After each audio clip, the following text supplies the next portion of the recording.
Cada vez más personas descubren el TDAH por primera vez en redes sociales. Entre test rápidos, vídeos virales y contenidos que prometen diagnosticarte en 30 segundos. Un trastorno del neurodesarrollo complejo ha entrado prácticamente de esta manera en el lenguaje cotidiano de muchos, entre mayor consciencia y mayor simplificación a la vez.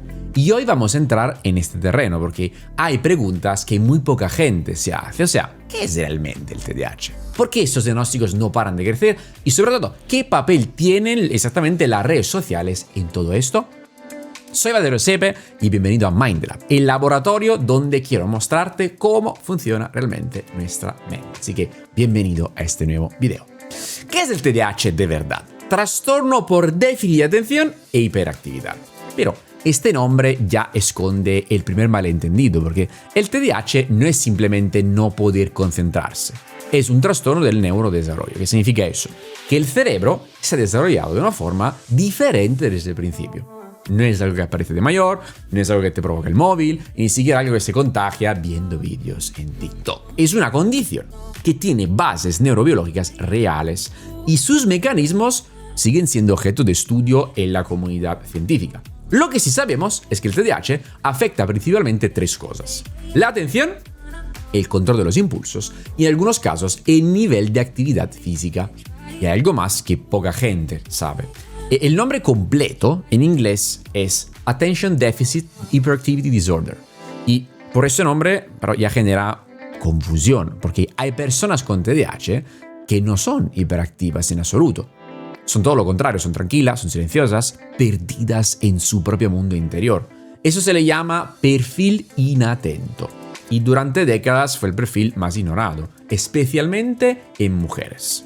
El TDAH se manifiesta de tres formas. La primera es el perfil predominantemente inatento. O sea, dificultad para mantener la atención en tareas largas.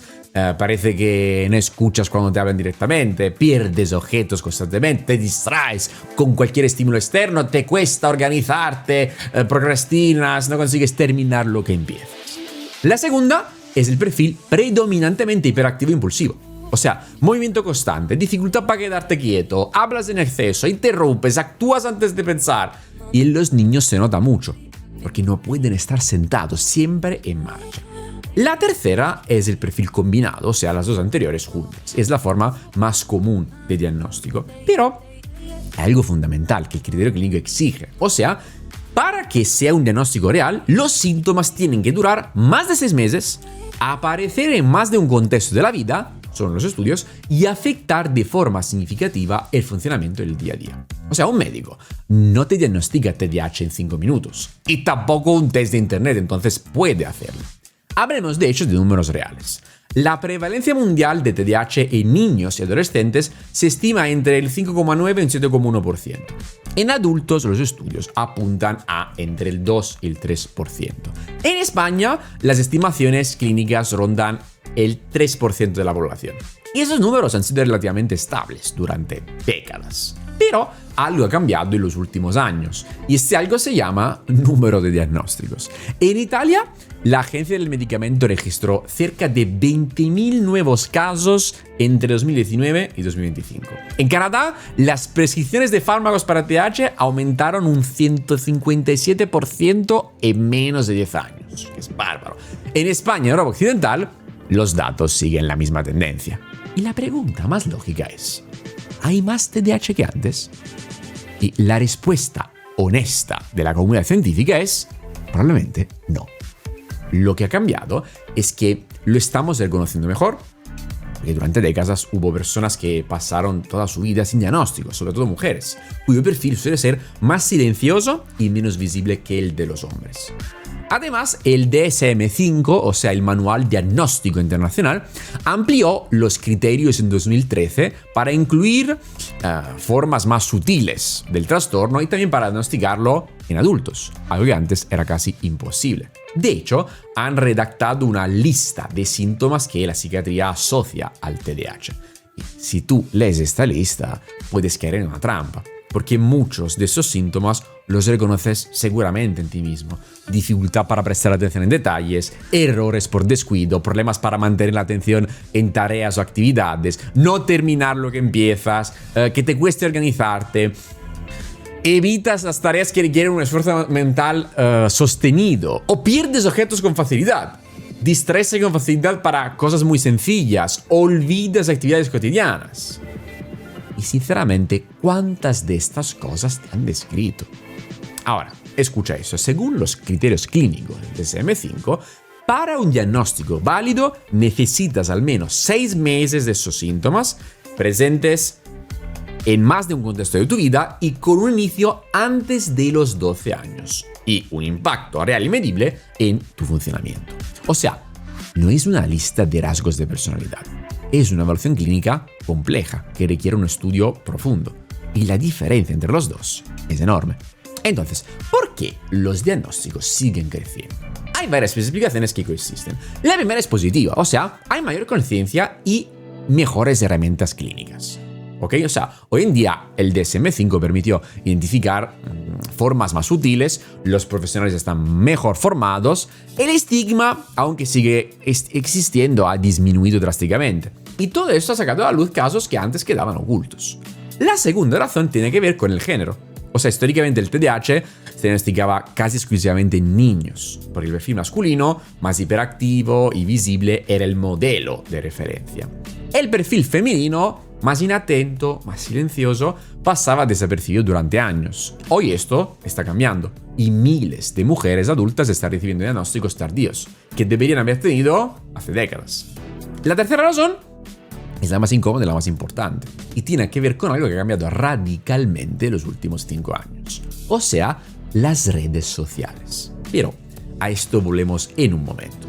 Porque paralelamente al aumento de diagnósticos ha crecido también el mercado farmacológico alrededor del TDAH.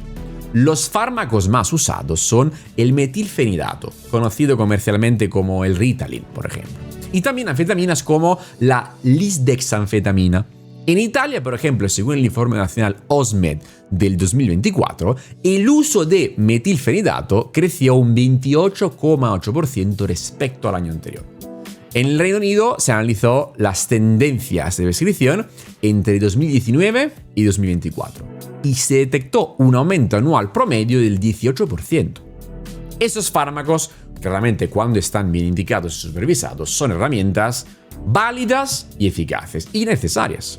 Lo que preocupa a la comunidad médica no es el fármaco en sí, sino es la velocidad a la que crecen esas prescripciones. Y la pregunta que esto abre es: ¿todos esos diagnósticos son correctos?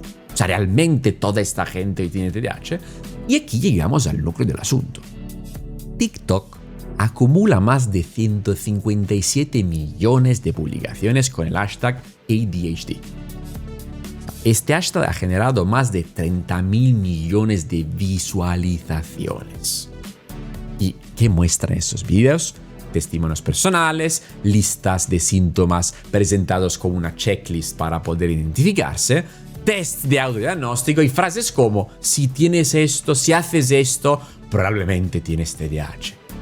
Ahora, un estudio publicado en el PLOS ONE analizó los vídeos más populares sobre TDAH en TikTok. Y el resultado fue que en la gran mayoría presentaban los síntomas de forma incorrecta, con riesgo real de provocar autodiagnósticos erróneos y una representación distorsionada del trastorno. Otro estudio publicado en el Comprehensive Psychiatry llegó aún más lejos. Describió las plataformas como TikTok como incubadoras de psicopatologías comportamentales. ¿Qué significa eso? Espacios donde los usuarios se contagian de síntomas que antes ni siquiera sabían que podían sentir.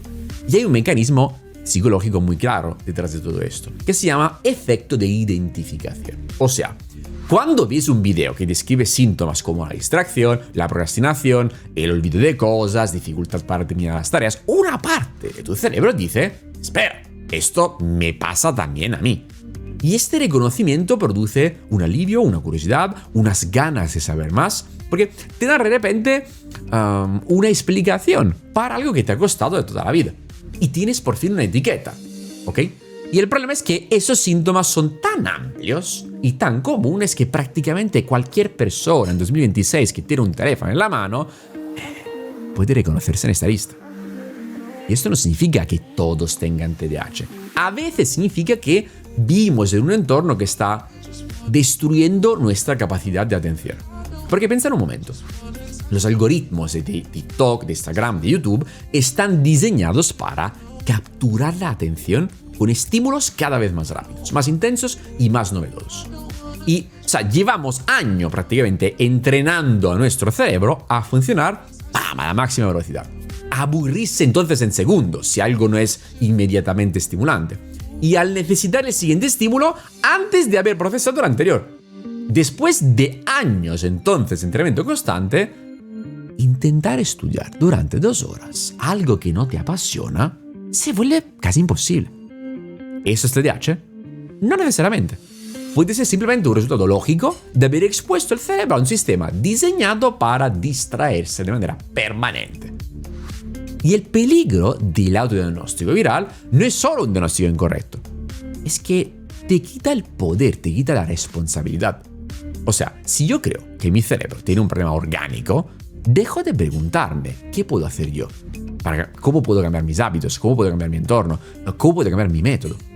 Y algo más que me preocupa profundamente, o sea, la mercantilización del trastorno, porque alrededor de este boom de contenido sobre TDAH ha crecido todo un mercado.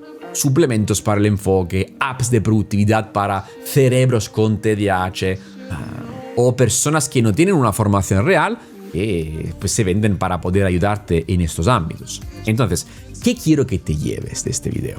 Primero de todo, el TDAH existe, es real, tiene bases neurobiológicas y las personas que lo tienen merecen un diagnóstico correcto, un apoyo profesional y claramente en muchos casos tratamiento que se vuelve necesario. Segundo, el aumento de diagnósticos tiene causas legítimas. Tanto mayor conciencia, mejores criterios clínicos y el reconocimiento tardío de un montón de gente que lo tenían y no lo sabían, ¿ok? Tercero, las redes sociales han mezclado todo esto con simplificación, con viralidad y con mercado. Y esta mezcla es muy peligrosa porque infla los números, banaliza el trastorno porque parece normal y genera autodiagnósticos que no siempre son correctos. Y cuarto, la cosa más importante. Si sientes que tu atención no funciona bien, que te cuesta concentrarte, que procrastinas constantemente, antes de pegarte una etiqueta que a lo mejor no es la tuya, por favor, haz esas preguntas. 1. ¿He aprendido alguna vez a entrenar mi atención? 2. ¿Mi entorno está diseñado para concentrarme o para distraerme? 3. ¿Alguien me ha enseñado cómo funciona realmente mi cerebro cuando aprendo? Porque la respuesta a estas preguntas puede cambiar completamente no solo el diagnóstico, sino tu percepción. Y si después de trabajar en esto de verdad, durante unas semanas y sigues sin mejorar, entonces sí, busca un profesional. Uno real, con formación clínica, no un test, ni un video, ni un coach de TikTok. Yo lo he visto miles de veces con mis alumnos, con gente que a lo mejor viene a mi curso y cree que tiene un problema. Luego, tras un test de aprendizaje, tras un trabajo muy sencillo juntos, descubrimos que el cerebro funcionaba perfectamente. El problema no era el hardware, sino el software, o sea, cómo se estaba utilizando esta cabeza. Porque un buen diagnóstico, cuando hace falta, puede cambiar una vida. Y pegarse una etiqueta que no es correcta también te la cambia, pero para mal. Porque hay muchísima gente que sueña con, me encantaría ser médico, abogado, hacer tal oposición, llegar a tal meta, pero miro lo que me cuesta hacer una tarea, veo este vídeo y pienso, bueno, tendré esta etiqueta, no será lo mío dedicarme a todo esto. Además, hay muchísimas personas con TDAH que suelen ser buenísimas. Por ejemplo, en los deportes. Hay hasta campeones olímpicos que ganan medallas sobre medallas. Y hay algunos también que tienen que medicarse por el TDAH. Pero el hecho de tener esta etiqueta no les impide de mantener la concentración, de ser constantes y de conseguir resultados. Entonces, si este vídeo te ha hecho pensar, compártelo. Especialmente con alguien que cree que su cerebro puede ser el problema. Porque puede que lo que necesite no sea una etiqueta, sino información real. Así que muchas gracias por haber estado aquí. Si te ha gustado este vídeo, te invito a poner like, poner en tus comentarios preguntas y estaré encantado de venirte el siguiente. Así que nos vemos. Chao, chao.